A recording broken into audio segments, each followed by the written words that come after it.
So as I mentioned, my name is Marina Machado. I'm from Brazil, more specifically from the smallest state of Brazil called Sergipe. And I work as a data engineer at Cohere for like almost 2 years. And this is my first Cohere for AI project, and I'm one of the regional leads from Latin America. Hey everyone, I'm Luisa Moura, and just like Marina, I was also one of the regional leads for Latin America. I'm also from Brazil, from the Northeast, but from a different state. And we both joined Aya because we believe that no language should be left behind when it comes to any kind of development, being it social, technical, related to NLP, to modeling to AI, whatever. No language should be left behind. And being from Brazil, speaking Portuguese, not having English as our first language, it really made us understand and see the importance of this. So we wanted to do everything in our power to ensure not only Portuguese, but all the other languages had the opportunity to be in the spotlight. Next slide, please. Oh, wait, previous one. Sorry, I didn't see it. As regional leads, our role involves supporting and engaging our region. We were responsible for driving contributions in 4 main languages: Portuguese, Spanish, Hawaiian, and Haitian.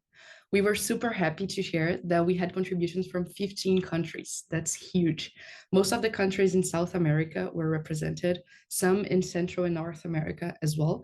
And you can see in the map here that Spain and Portugal were represented. And we know they're not in Latin America, but we decided to make some changes to ensure all languages were included and everything made sense, since we wanted to encourage cultural and geographical differences there as well. So we included Portugal and Spain because they speak Portuguese and Spanish. And we want to have all these nuances when it comes to the data set. So we're super glad to see the amount of countries that contributed, especially for Spanish. That means that we have all these countries with different dialects, with different ways of speaking, of writing. They're all represented there. So next slide, please. So now we'll talk a little bit about our journey and our results. Here you can see 2 charts. It is important to flag that Hawaiian is not there because we wasn't capable of finding people that would like to contribute to Hawaiian or have time to it.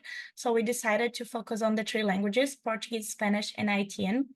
And talking a little bit about the number of contributions, for reannotation, which means task 1, we got 12,000 contributions.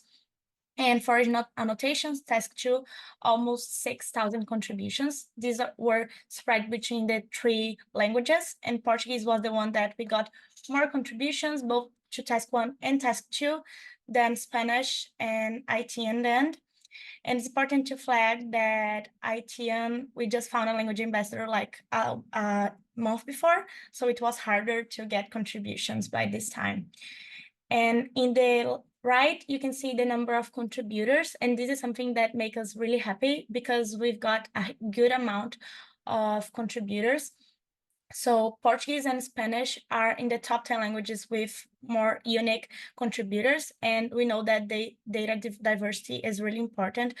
So having 2 languages from Latin America on the top 10 is something that makes us really happy, and more special for Portuguese, that is the top 2 language, just losing for English, what is quite an unfair competition because we know that it's complicated to compete to English.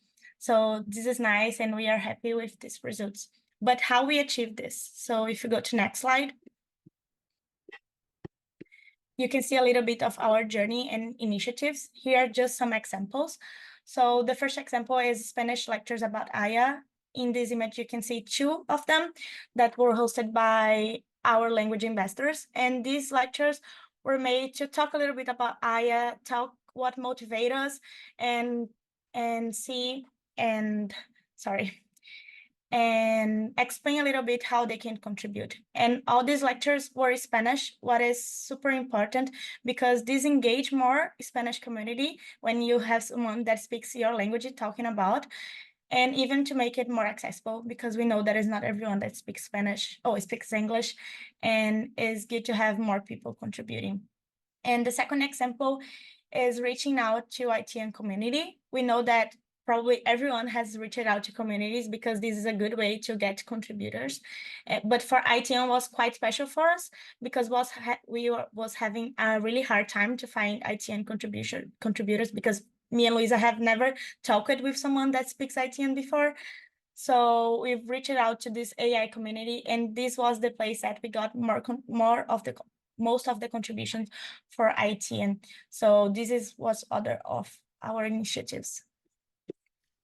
And the last initiative we wanted to talk about, it's one of the highlights of our journey, was the competition between Portuguese and Spanish. If you go to the next slide, please.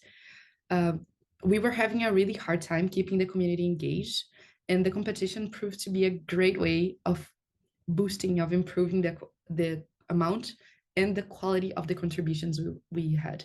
Back when the competition happened, we only had these two languages included within the region, so that's why we focused on them, and we were really surprised with the result.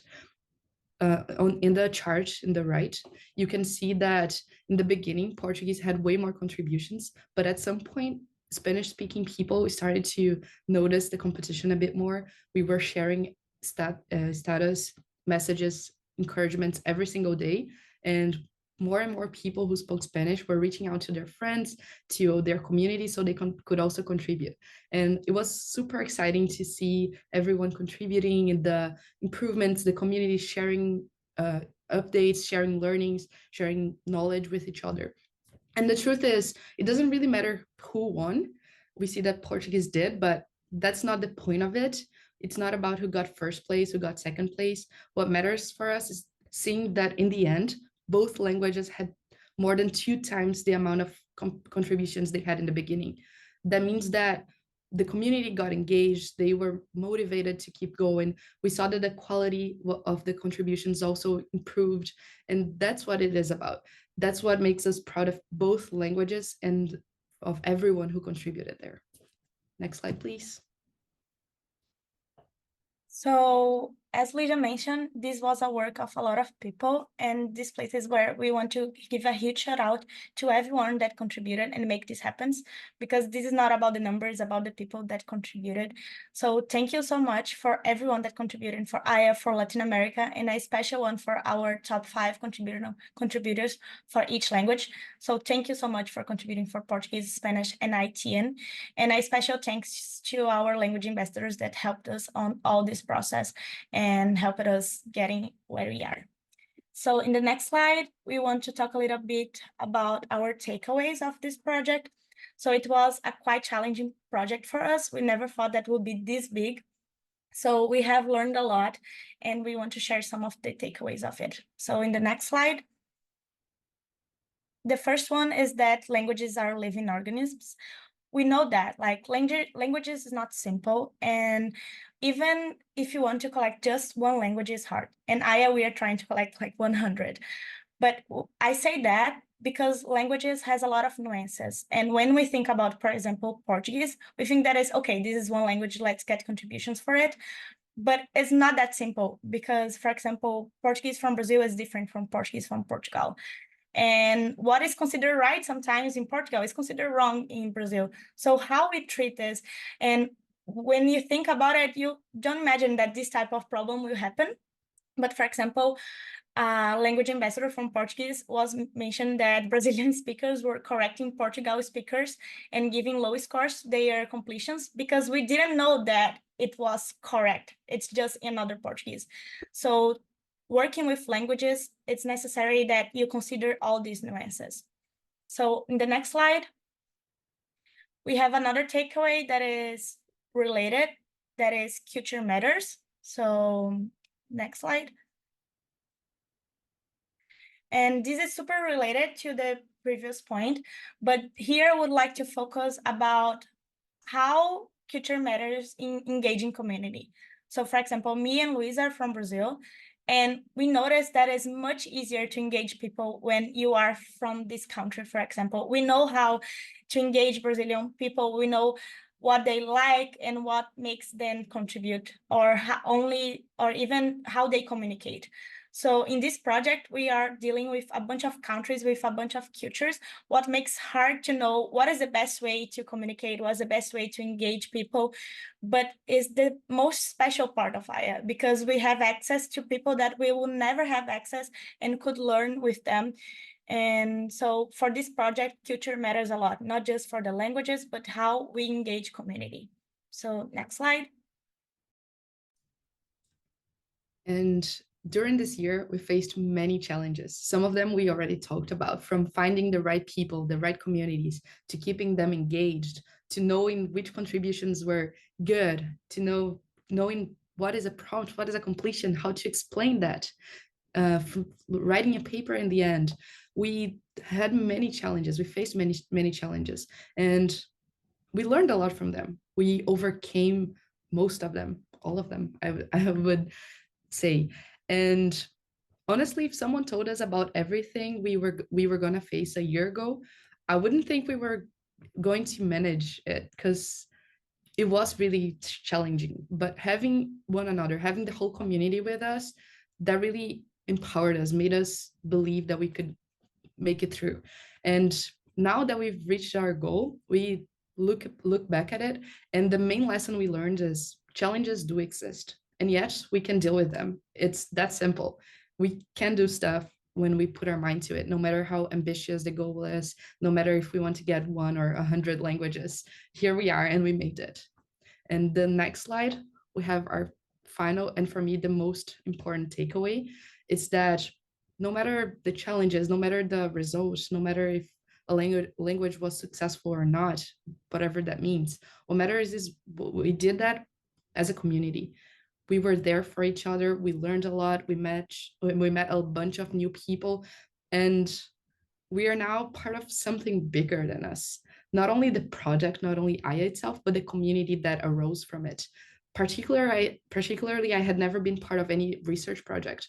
Now, not only I am, but I also know a lot of people who joined for the first time, who liked it, who intend to continue.